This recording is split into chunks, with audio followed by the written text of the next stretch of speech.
We know now that in the early years of the 20th century, this world was being watched closely by intelligences greater than man's, and yet as mortal as his own.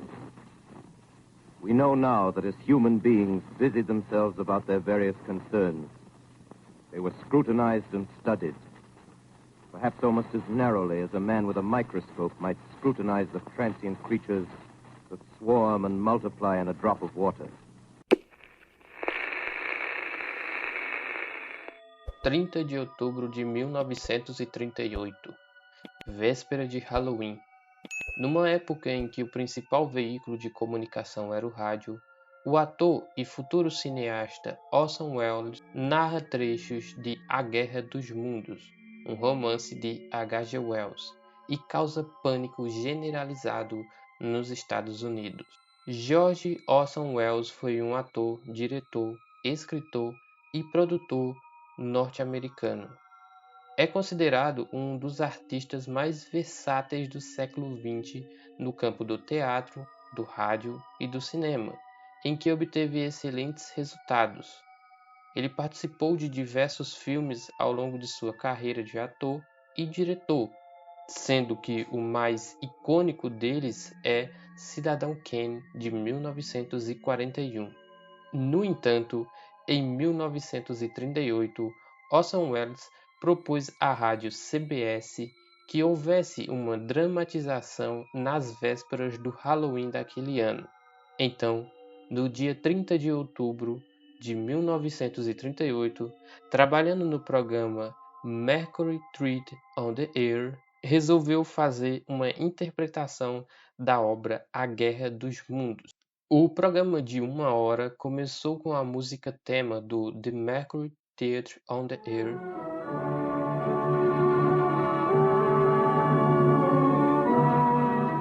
e um anúncio de que o espetáculo da noite era uma adaptação de A Guerra dos Mundos. No entanto, nem todos os ouvintes chegaram na hora deste anúncio. Isto foi seguido por um prólogo lido por Orson Welles, que era estritamente baseado na abertura do romance de H.G. Wells. A próxima meia hora de transmissão foi apresentada como uma típica programação de rádio noturna, sendo interrompida por uma série de boletins noticiosos. As primeiras atualizações interrompem um programa de dance music e descrevem uma série de explosões estranhas observadas em Marte. Isto é seguido por um relato aparentemente não relacionado de um objeto incomum caindo em uma fazenda em Groove Mills, Nova Jersey. Ladies and gentlemen, this is Carl Phillips again, out at the Wilmot Farm, Grover's Mill, New Jersey. Professor Pearson and myself made the 11 miles from Princeton in 10 minutes. Well, I hardly know where to begin. Outro breve interlúdio musical é interrompido por uma transmissão, entre aspas, ao vivo, diretamente de Nova Jersey, onde os policiais e uma multidão de espectadores curiosos cercam um estranho objeto cilíndrico que tinha caído ali. What I can see of the object itself doesn't look very much like a meteor. At least not the meteors I've seen. It looks more like a huge cylinder. Has a diameter of, what would you say, Professor Pearson? What's that? What would you say, what's the diameter of this? About 30 yards. About 30 yards. The metal on the sheath is... A situação aumenta rapidamente quando marcianos emergem do cilindro e atacam usando um raio de calor, interrompendo abruptamente o repórter em pânico no local. Isto é seguido por uma série rápida de notícias cada vez mais alarmantes, detalhando uma invasão alienígena devastadora que ocorre nos Estados Unidos e no mundo, culminando com outro relato ao vivo descrevendo máquinas de guerra gigantescas lançando nuvens de fumaça venenosa pela cidade de Nova York. Ladies and gentlemen, I've just been handed a message that came in from Grover's Mill by telephone.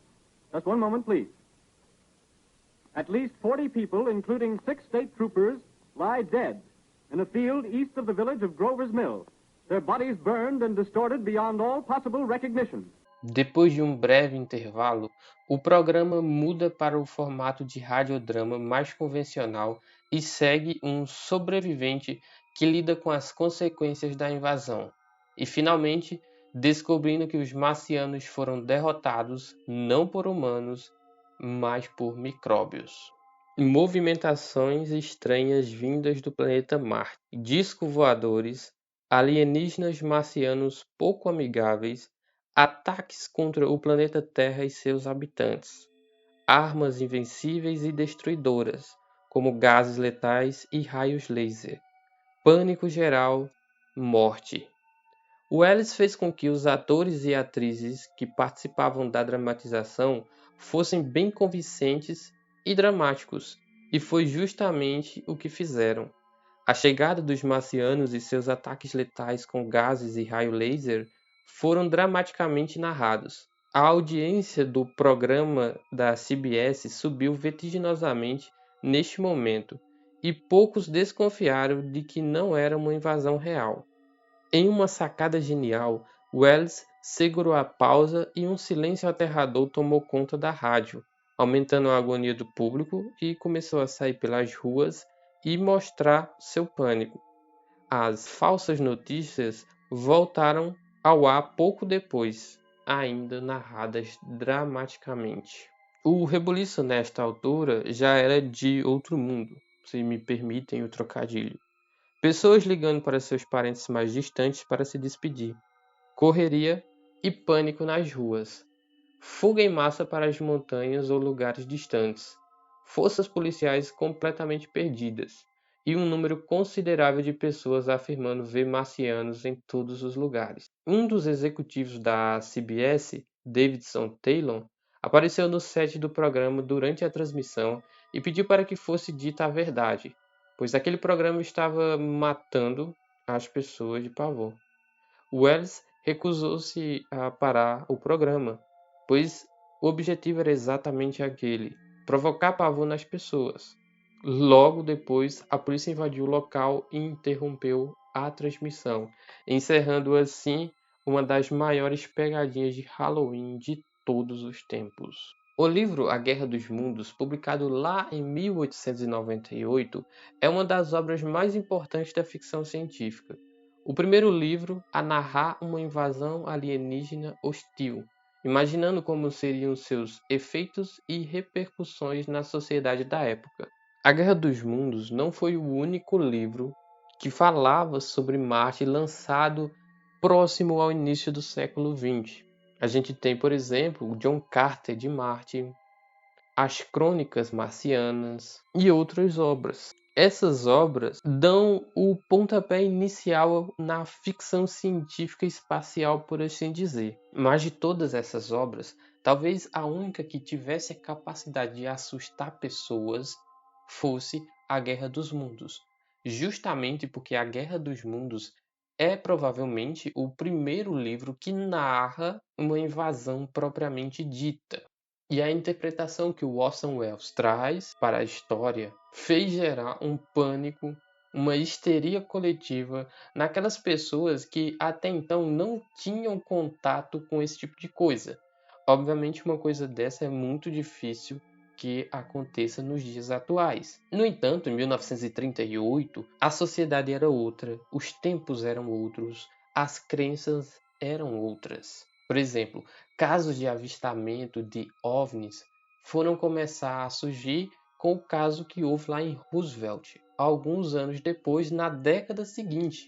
Então, o povo estadunidense que teve acesso àquela transmissão, eles não tinham ainda esse imaginário forte. Sabiam de Marte, ainda não se sabia se havia vida em Marte, até porque a exploração espacial ainda não tinha dado início. E bem, é um medo justo. Para a sociedade daquela época, era um medo justo. E a Guerra dos Mundos, ela transcende isso tudo. Ele é um dos grandes livros da ficção científica de todos os tempos, é uma das bases para a ficção científica. Gerou dois filmes bastante conhecidos, que são os filmes de 1953 e o filme de 2005. Talvez esses filmes não sejam tão bons quanto o livro, muito porque A interpretação que os filmes trazem foge um pouco à temática do livro. No entanto, A Guerra dos Mundos é um clássico. E se você não quer assistir um filme que tem o Tom Cruise correndo, ou um filme que foi feito na década de 1950, pode ler ainda o livro A Guerra dos Mundos, porque esse livro continua atual. Inclusive, tem uma versão da Pandorga que tem umas ilustrações muito bonitas e que eu garanto que você não vai se arrepender de adentrar nesta obra. É isso, pessoal. Este foi o vídeo de hoje. Espero que tenham gostado e até a próxima.